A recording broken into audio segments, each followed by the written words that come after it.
I didn't either. Welcome to cicada country. Yeah. Jesus, it's loud. Hopefully you guys can hear us. I will take that button and whoop, go all the way up on it.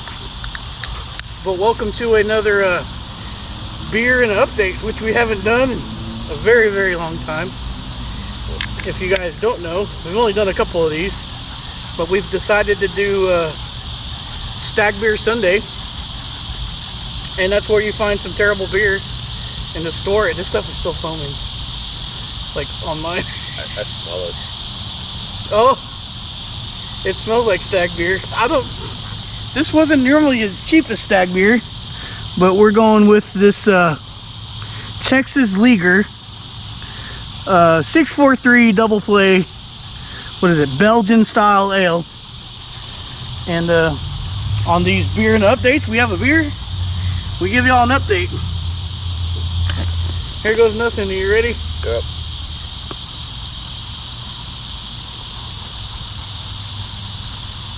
That's not good. That's not good at all. Oh, I thought it was going to be good. I really had some high expectations. Really strong. Mm-hmm. It's only 5%, but it tastes a lot stronger. Weird.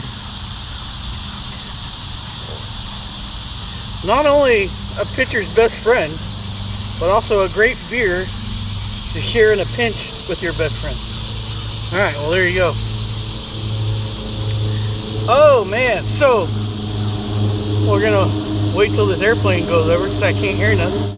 Anyway, so our most recent update, you've probably already seen the video.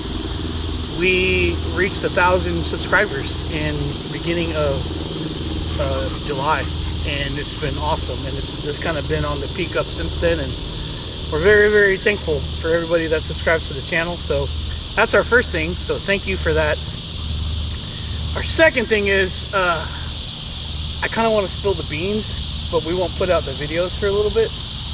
Yeah, you think so? Yeah. We picked up a really cool engine, and you're only going to hear about it on here until the videos come out a little bit later.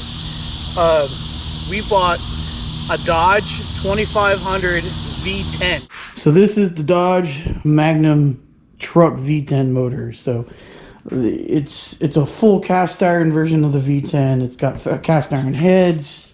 It does have aluminum intake, cast iron manifolds, cast iron blocks. So this sucker is heavy, but it somewhat is the sister of the Viper V10, so it's kind of on the same platform. And we're going to put it in the black Dakota back there. And we haven't been excited about a project in a long time like this. And we're probably going to do that before we start attacking Gramps, because Gramps is still waiting on parts because of COVID and the backlog and stuff like that. We don't have stuff we need. So we're going to go ahead and shift our focus to that project here soon. But that'll go a lot quicker and easier, because the more we're finding out, the more it seems like it's almost going to be drop in. Yeah. So if it is drop in, that's going to be. I'm not. We think it's going to drop in. I'm saying that on camera now, so that way when it doesn't, well, you can hold it against us. So that's really cool. Because we didn't know what to do with that truck. The motor that's in it is wore out. It's wore out. It doesn't have much power. It kind of runs kind of funky. Got a lot of blow by. Plus we rummaged it for parts for the other two Dakotas. So I think what we're gonna do with that is like a Cletus and Cars style burnout truck, and then maybe some Lemons racing if we get the time to do it. But that's in the future. But I did want to share that with y'all, just because we're really excited about it. Yeah, it's just a 10-cylinder Dodge Dakota with almost 500 pound-feet of torque. At like 2,600 RPM. Yeah, the thing makes what, it was like 310 or 315 horsepower. 315 horsepower. My dad had one. And 450 pound-feet, I think, or 450 pound-feet. Basically, if we throw a 100 shot on it, it's got 400 horsepower and probably 600 foot-pounds of torque. Yeah. Because nitrous is a torque multiplier. Yeah. So why not? Yeah. So that's real excited about that one. The boat. A lot of people came to the channel because of the boat, and appreciate you guys being here because of the boat. And I want y'all to know that we're not giving up on the boat. We put probably 100 hours into that boat, if not more. Yeah. And then found out that the block was cracked, and that's just defeating, you know. It just took a lot of time to get it to crank. Yeah. Because it was everything, from battery cables to accessories, even to just starter, pulling out of the backyard. To getting it out. I mean, it just took a lot of work to just get it to a point where we could get it running. Yeah. And then we find out the block was cracked. And it ran like a top. It ran great, you know, and then like we tore it down, brought it down to the cylinders, and like the walls were perfect, because there's a whole episode of we were worried about rust, and you know, like was one of the cylinders all like, you know, seized up or whatever. Nah, you know, once we got it going, it went, and it's just, it still has the crosshatch on the cylinder. Yeah, it's so sad, because that motor was low time. Yep. Had we had done this last year, oh yeah, the boat would have been fine. Yeah. But in February or January, when the freeze hit, it just cracked it. Because it's crazy. It sat for 18 years, and just a few months ago is what killed it. And if you browse Marketplace for a boat or a motor, I'd say 50% of them say block may be cracked. I think the intake manifold's cracked. Head gasket's bad. And these are all boats in Texas where they don't winterize them. So I guarantee all of those out there with those complaints are crack blocks.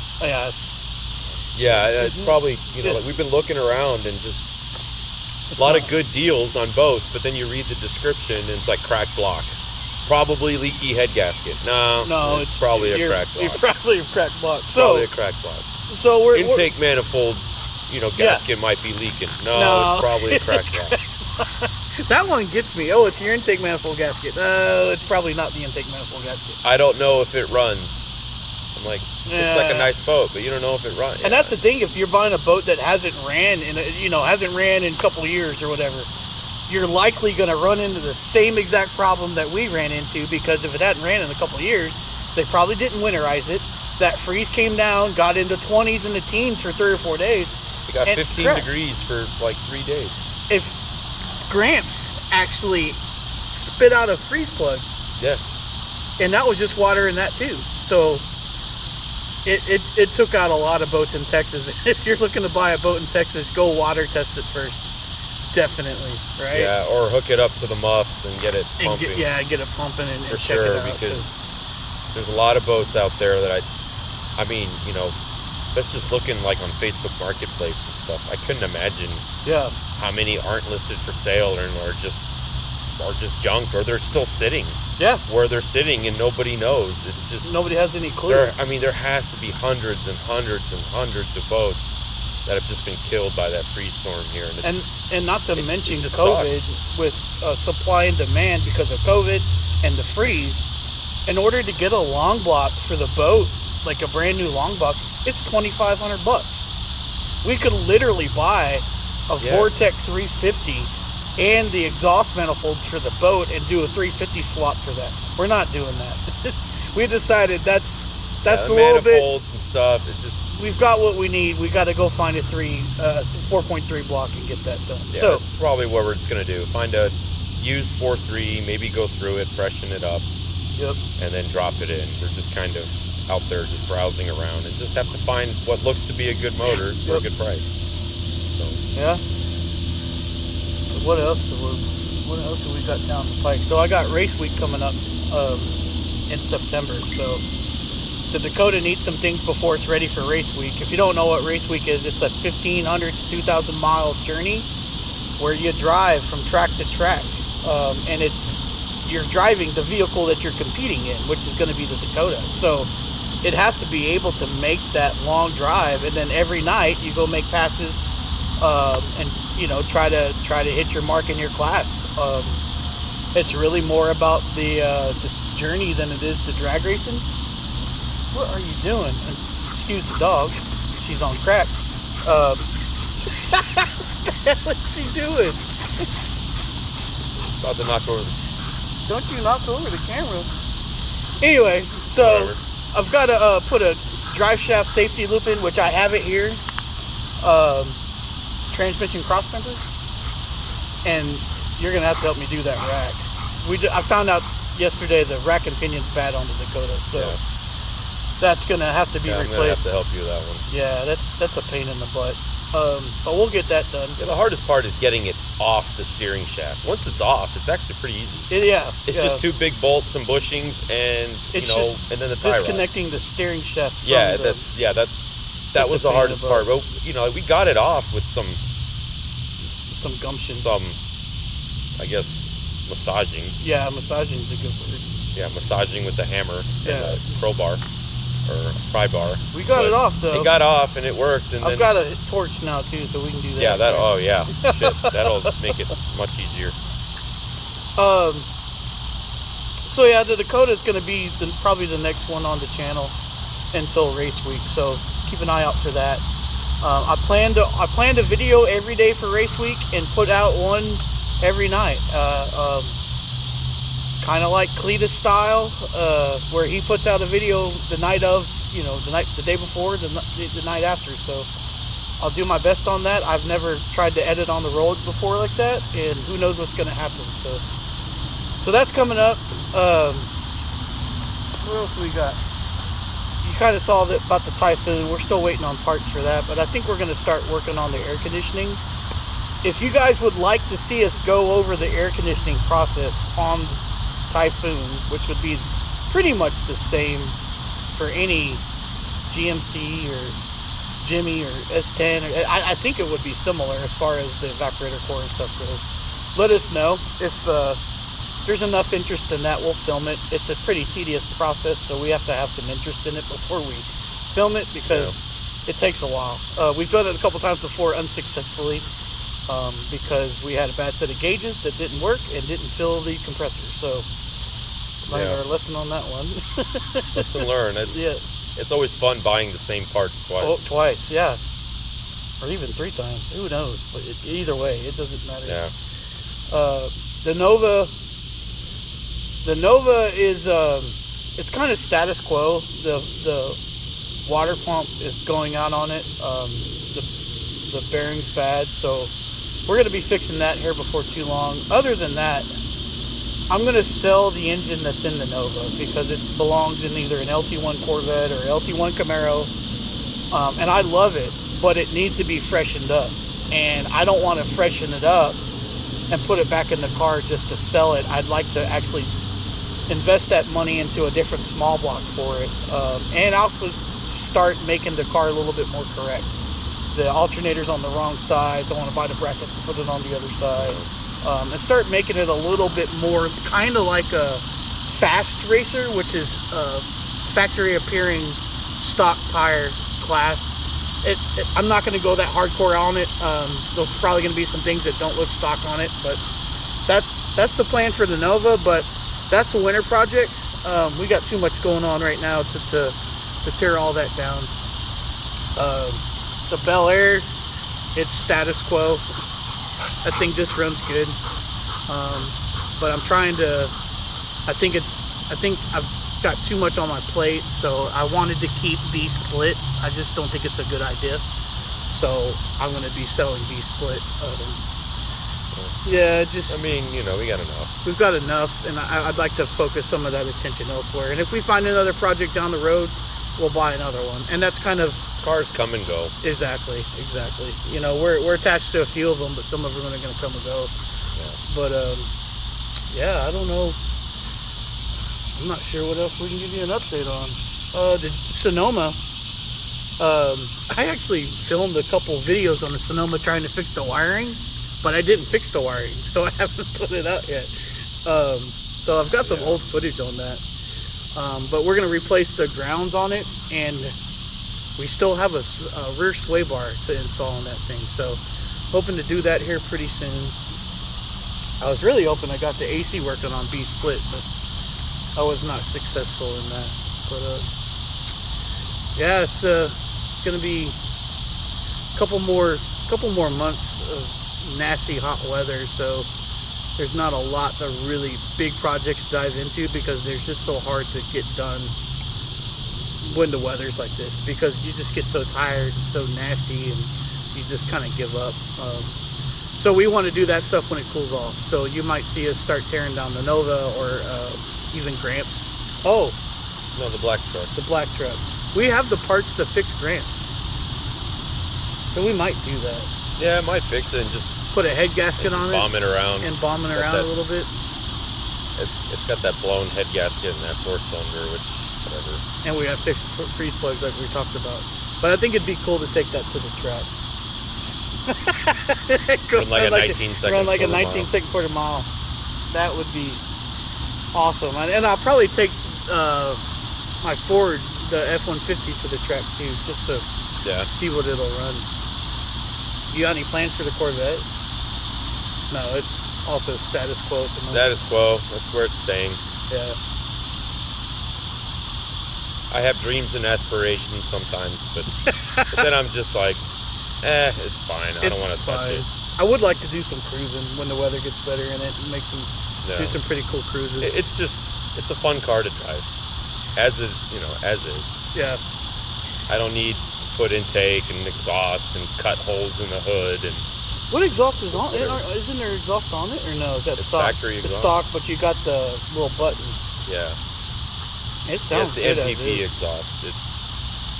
I could have it automatic where, at a certain throttle it just opens up, like the muffler bypass, or there's a switch that you install and you can just switch it open or close.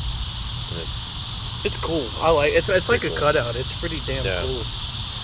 But I hope y'all saw the most recent video, because we've never had all the vehicles in the same place at the same time. And maybe foreshadowing, I don't want to promise anything, but looking at trying to get a shop maybe next year. I've tried to do that in the past. I've had some interesting experiences doing it. I had someone steal a lot of money from me because I paid them to do a concrete pad, and they never did a concrete pad. That guy's got something coming for him. I don't know. Yeah. Karma. I'm not saying I'm coming for him, but it's just, anyway. But hopefully, eventually, you'll see all these guys here together, and we'll be able to dive into some more extravagant projects. But I think we're getting to pretty close to the point to where we can start pulling the motor out of the black truck and seeing if that V-pid fits in it. And that's just a crazy wild project. Yeah, I've never seen it. Everybody does LS swaps. Don't get me wrong. It'll take some modification for the radiator because that engine is a lot longer. But by looking at a lot of the stuff, this looks like it's gonna plunk right in. Yeah, it really does. And there may be some modifying for maybe the transmission cross member or something like that. But you just don't see it done. Now, it's not a Viper V10. It's very close. Very, very close. The truck V10 is built on a similar platform as the Viper V10. But obviously, the way that the camshaft and everything else is a little different. Apparently, you can mod it to have the Viper cylinder heads, right? Yeah, well, you got to do something. You got to modify some of the coolant passages or something. That's just some brief stuff that I've looked up. So maybe we'll do that. We'll change some of the stuff out later in the future once we get it in there. But it's just going to be a torque monster. And I've never really seen anybody do it to a Dakota. Why we're saying it might kind of drop in there is because the motor mounts for a V10 are the exact same part number for a 5.2. So that means the dimensions are the same, where they bolt up is the same. I don't know. I love LS swaps. I love them. I think they're great. But it would be cool to do a little something different, even if it's maybe kind of a antiquated motor maybe, but I don't know. It'll be neat. We've got the whole engine We've got most of the transmission. We got to find a tail shaft for it. And we've got the PCM, the harness. Yeah, we got everything. Got everything we need. We can even put a Dodge Ram fuel sending unit in it, in the Dakota. I believe it's the exact same one. So yeah, that's kind of what we got going on here. If you guys would like to see anything in particular, or have any ideas for some of our projects, post them in the comments below. Let us know what you like. Let us know what you don't like. And we're gonna keep on trucking. So here goes another Stag Beer Sunday. And another beer and an update. See y'all next time. Y'all be good. Oh.